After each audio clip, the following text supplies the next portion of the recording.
నమస్తే ఫ్రెండ్స్. ఈరోజు మనం కాఫ్ కోల్డ్ గురించి మాట్లాడుకుందాం. అంటే ఈ కాలంలో, ఈ చలికాలంలో కాఫ్ కోల్డ్ అనేది అందరినీ లైక్ ముసలి వాళ్ళని, పిల్లల్ని, ఏ ఏజ్ వాళ్ళనైనా ఎక్కువగా ఇబ్బంది పెడుతూ ఉంటుంది.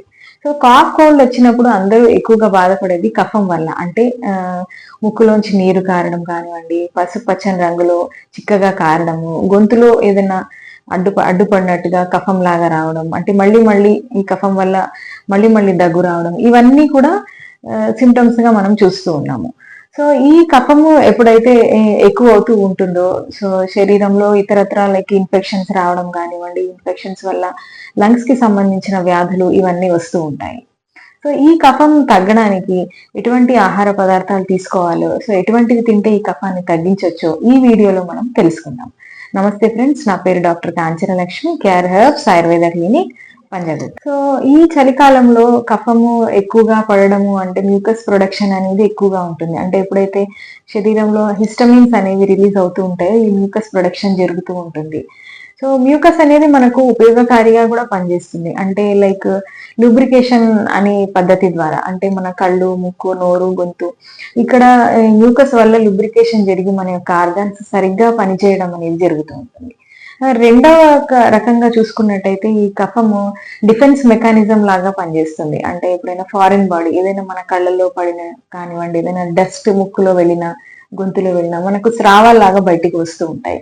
సో ఈ కఫము ఈ మ్యూకస్ ప్రొడక్షన్ వల్ల ఆ యొక్క ఫారిన్ బాడీ బయటికి రావడానికి కూడా ఈ యొక్క మ్యూకస్ ప్రొడక్షన్ ఆ కఫం అనేది ఉపయోగపడుతుంది. సో ఈ మ్యూకస్ ప్రొడక్షన్ మన శరీరానికి ఉపయోగకారిగా ఉన్నప్పటికీ ఎప్పుడైతే మనం ఇన్ఫెక్షన్స్ బారిన పడినప్పుడు ఈ యొక్క కఫం అనేది మన శరీరానికి ఇబ్బందికరంగా తయారవుతూ ఉంటుంది. సో ఎటువంటి పదార్థాలు తీసుకోవాలంటే, ఎటువంటి ట్రీట్మెంట్ తీసుకున్నప్పటికీ ఆహార నియమాలు ఏం పాటించాలి ఈ కఫం ఎక్కువైనప్పుడు అనేది మనం ఈ వీడియోలో తెలుసుకుందాం. ముందుగా మొదటిది డైరీ ప్రోడక్ట్స్, అంటే milk products like curd, shrikhand కానివ్వండి, బాసుంది, లైక్ పన్నీర్, ఇవన్నీ కూడా ఆయుర్వేద అనుసారం కఫాన్ని వృద్ధి చేసేటువంటి ఆహార పదార్థాలు. సో ఈ కఫాన్ని వృద్ధి చేయడం వల్ల మనకు కఫం అనేది, ఆ మ్యూకస్ ప్రొడక్షన్ అనేది ఎక్కువైపోయి గొంతుల నుంచి కాఫ్ లాగా, దగ్గులాగా, కోల్డ్ లాగా బయటికి రావడం జరుగుతూ ఉంటుంది. సో అందరికి డౌట్ రావచ్చు, లైక్ మిల్క్ అండ్ పసుపు మిక్స్ చేసుకొని తాగొచ్చా అని. ఇప్పుడు దీన్నే గోల్డెన్ మిల్క్ గా వేరే కంట్రీస్ లో కూడా తాగడం చూస్తూ ఉన్నాము.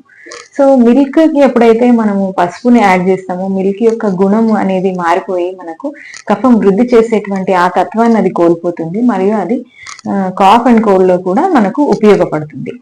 రెండవది వచ్చేసరికి ఫర్మెంటెడ్ ఫుడ్స్, అంటే లైక్ ఇడ్లీ, దోశ లాంటి ఫుడ్స్ ఏవైతే తీసుకుంటామో ఈ హిస్టమిన్ ప్రొడక్షన్ అనేది ఎక్కువైపోయి మ్యూకస్ ప్రొడక్షన్ కూడా ఎక్కువైపోయి కఫము వృద్ధి చెందుతూ ఉంటుంది.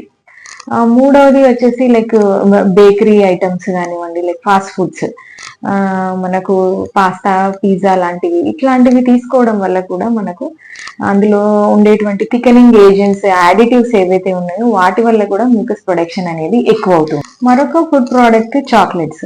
ముఖ్యంగా చిన్నపిల్లల్లో మనము కాఫ్ కోల్డ్ అనేది ఎక్కువగా చూస్తూ ఉంటాం. అంటే జనరల్ గా అందరూ ఇది సీజనల్ చేంజెస్ వల్ల వచ్చేది అని అనుకుంటారు.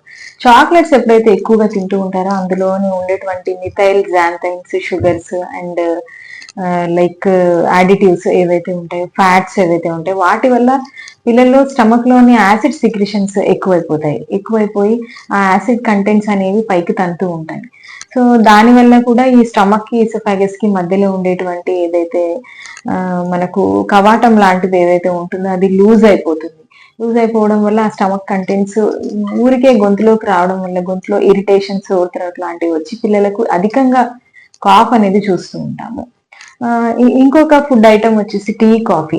సో టీ, కాఫీ అనేది ఎవరైనా కానీ కోల్డ్ కాఫ్ ఉన్నప్పుడు టీ, కాఫీ తాగాలని అందరికీ అనిపిస్తూ ఉంటుంది. సో తాగినప్పుడు కూడా మనకు ఎక్కువగా రిలాక్సింగ్ ఉండడం వల్ల కూడా చాలా మంది ఇష్టపడుతూ ఉంటారు. కానీ ఇదంతా టెంపరీ రిలీఫ్ మాత్రమే.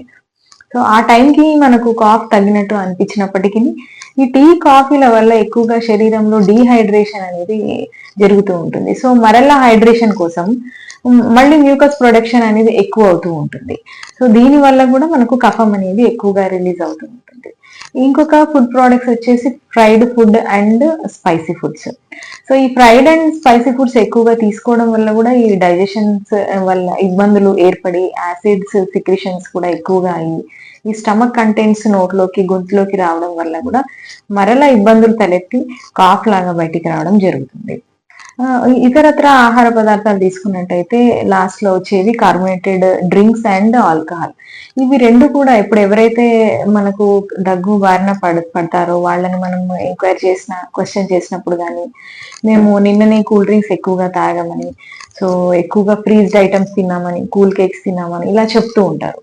సో ఇవి తిన్నప్పుడు ఏంటంటే మనకు స్టమక్ లో ఉండేటువంటి డైజెషన్ అదంతా ఇండైజెషన్ కాజ్ చేసి బ్లోటింగ్ లాంటివి ఇవన్నీ వచ్చి స్టమక్ కంటెంట్స్ కడుపులోకి రావడం, కడుపులో నుంచి మనకి ఈసోఫాగస్ లోకి రావడము, అందులోంచి నోట్లోకి రావడం ఇవన్నీ జరిగి మళ్ళీ ఇండైజెషన్ ద్వారా మ్యూకస్ ప్రొడక్షన్ ఎక్కువైపోయి మరలా అది కాఫ్ లాగా బయటపడడం జరుగుతుంది.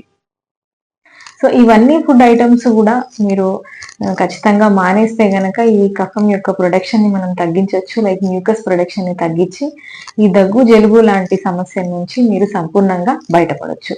మా యొక్క ఈ వీడియో నచ్చినట్లయితే గనక తప్పక మా ఛానల్ ని సబ్స్క్రైబ్ చేయండి. Thank you.